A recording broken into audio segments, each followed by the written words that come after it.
আজকে আমরা কথা বলবো চলতরিতের একটা খুবই ইম্পর্টেন্ট টপিক নিয়ে, সেটা হচ্ছে ওহমস ল। তো এই ওহমস ল পড়ার আগে আমাদেরকে কয়েকটা টপিক বা টার্ম জানতে হবে। এগুলো হচ্ছে তড়িৎ প্রবাহ, বিভব পার্থক্য এবং রোধ। তো আমরা প্রথমে তড়িৎ প্রবাহ নিয়ে আলোচনা করব। তড়িৎ প্রবাহ হচ্ছে কোনো একটা পরিবাহী পদার্থের ভিতর দিয়ে একক সময়ে যে পরিমাণ চার্জ প্রবাহিত হবে সেটাই হচ্ছে তড়িৎ প্রবাহ। তো আমরা এখানে একটা পরিবাহী দেখতে পাচ্ছি যার ভিতর দিয়ে কিউ পরিমাণ চার্জ প্রবাহিত হচ্ছে টি সময় ধরে।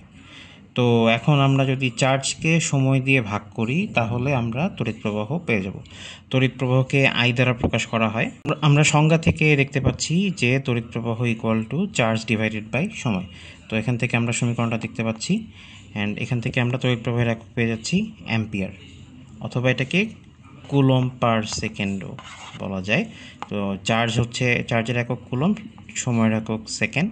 সো এখান থেকে কুলম পার সেকেন্ড, তো কুলম পার সেকেন্ডটা লেখা হয় না, অ্যাম্পিয়ারটাই লেখা হয়। এখন আমরা রোধ সম্পর্কে জানি। রোধ হচ্ছে পরিবাহীর সেই ধর্ম যার জন্য এর ভিতরে তড়িৎ প্রবাহ বাধা পাবে। তো এটাকে আমরা বলতে পারি যে পরিবাহীর যে ধর্মের জন্য এর ভিতরে তড়িৎ প্রবাহ বাধা পায় তাকে রোধ বলে। তো রোধকে আর দিয়ে প্রকাশ করা হয় এবং এর একক হচ্ছে ওহম। এটাকে এই গ্রিক অ্যালফাবেটটা দিয়ে প্রকাশ করা হয়। তো এখন আমরা বিভব পার্থক্য নিয়ে জানবো। তো বিভব পার্থক্য নিয়ে জানার আগে আমরা স্থির তড়িতের কিছু টার্ম একটুখানি আলোচনা করব। যেমন কোনো একটা চার্জ যদি হয় প্লাস কিউ, তাহলে এর চারপাশে একটা নির্দিষ্ট অঞ্চল জুড়ে তার আকর্ষণ বা বিকর্ষণ বল ক্রিয়াশীল থাকে। অর্থাৎ এখানে এই এরিয়ার ভিতরে কোনো পজিটিভ চার্জ আসলে সে এই কিউ চার্জ দ্বারা বিকর্ষিত হবে, যদি কোনো নেগেটিভ চার্জ আসে তাহলে সে এই প্লাস কিউ চার্জ দ্বারা আকর্ষিত হবে। তো এটা হচ্ছে এই প্লাস কিউ চার্জের তড়িৎ ক্ষেত্র। আমরা যদি তড়িৎ ক্ষেত্রের বাইরে কোনো একটা বিন্দু থেকে কিউ ওয়ান চার্জকে তড়িৎ ক্ষেত্রের ভেতরে ডি বিন্দুতে আনতে যাই, তাহলে আমাদের একটা নির্দিষ্ট পরিমাণ কাজ করতে হবে। তো এখন একক চার্জের জন্য যেই কাজ করতে হবে সেটাই হচ্ছে বেসিক্যালি এই বিন্দুর বিভব। সুতরাং আমাদেরকে যদি বলা হয় ডি বিন্দুর বিভব কত, বিভবকে আমরা ভি দিয়ে প্রকাশ করে থাকি। তো ভিডি ইজ ইকুয়াল টু হবে W divided by q one. Q one চার্জকে ডি বিন্দুতে আনতে কৃতকাজ যদি ডাব্লু হয়, তাহলে ডি বিন্দুর বিভব ভিডি হচ্ছে কৃতকাজ W divided by charge q one, এবং একক হচ্ছে বিভবের একক হচ্ছে ভোল্ট, যেটাকে ভি দিয়ে লেখা হয়। তো এখন আমরা এ আর বি বিন্দুর মধ্যে বিভব পার্থক্য নিয়ে আলোচনা করব। তো এ বিন্দু থেকে বি বিন্দুতে যদি কোনো একটা চার্জকে স্থানান্তর করা হয়, প্লাস 1 কুলম চার্জকে যদি স্থানান্তর করা হয় এ থেকে বি বিন্দুতে, তাহলে যে পরিমাণ কাজ করতে হবে সেটাই হচ্ছে বেসিক্যালি এই দুইটা বিন্দুর বিভব পার্থক্য। সুতরাং আমরা বলতে পারি যে বিভব পার্থক্য ইজ ইকুয়াল টু হচ্ছে কৃতকাজ।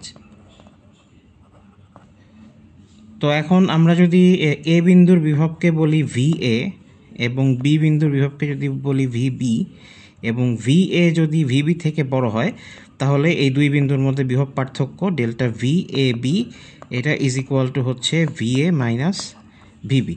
তো এটাকে আমরা ভি দিয়েও লিখতে পারি। তো এটাই হচ্ছে এ এবং বি বিন্দুর মধ্যবর্তী বিভব পার্থক্য, এবং বিভব পার্থক্যের এককও হচ্ছে ভোল্ট। এখন আমরা আমাদের মূল আলোচ্য বিষয়ে চলে আসি, সেটা হচ্ছে ওহমস ল। তো ওহমস লতে বলা হচ্ছে যে স্থির তাপমাত্রায় কোনো পরিবাহীর মধ্য দিয়ে যে তড়িৎ প্রবাহ ঘটে তা ওই পরিবাহীর দুই প্রান্তের বিভব পার্থক্যের সমানুপাতিক। তো এখানে আমাদের একটা জিনিস মনে রাখতে হবে যে ওহমস লতে তাপমাত্রা স্থিরের কথা বলা হয়েছে। তার মানে আমরা ওহমস ল তখনই অ্যাপ্লাই করব যখন তাপমাত্রার কোনো পরিবর্তন হবে না। এটা খুব ইম্পর্ট্যান্ট ওহমস ল এর জন্য। তো এরপর মেইন যে কথাটা সেটা হচ্ছে যে তড়িৎ প্রবাহ দুই প্রান্তের বিভব পার্থক্যের সমানুপাতিক। তো এখন পরিবাহীর এ প্রান্তের বিভব যদি হয় ভি এ, বি প্রান্তের বিভব যদি হয় ভিবি, তাহলে যদি এরকম হয় যে V A greater than VB, তাহলে তড়িৎ প্রবাহ এ থেকে বি এর দিকে হবে। আমরা জানি যে তড়িৎ সবসময় হাই ভোল্টেজ থেকে লো ভোল্টেজের দিকে প্রবাহিত হয়। যেহেতু এ বিন্দুর বিভব বেশি, বি বিন্দুর বিভব কম, সুতরাং তড়িৎ প্রবাহ এ থেকে বি এর দিকে ঘটবে। তো এখন আমরা এই বিভব পার্থক্যকে যদি ডেল্টা ভি এ বি বা এভাবে লিখি, অ্যান্ড ফাইনালি এটাকে আমরা ভি দিয়ে প্রকাশ করি, তাহলে ওহমস ল এর গাণিতিক রূপটা দাঁড়াবে এরকম: আই প্রপোর্শনাল টু ভি, তড়িৎ প্রবাহ বিভব পার্থক্যের সমানুপাতিক। তো আই সমানুপাতিক ভি আমরা দেখছি, এখন যদি সমানুপাতিক চিহ্ন তুলে দিই তাহলে এখানে একটা সমানুপাতিক ধ্রুবক আসবে, যেটা হচ্ছে জি। জি হচ্ছে পরিবাহকত্ব।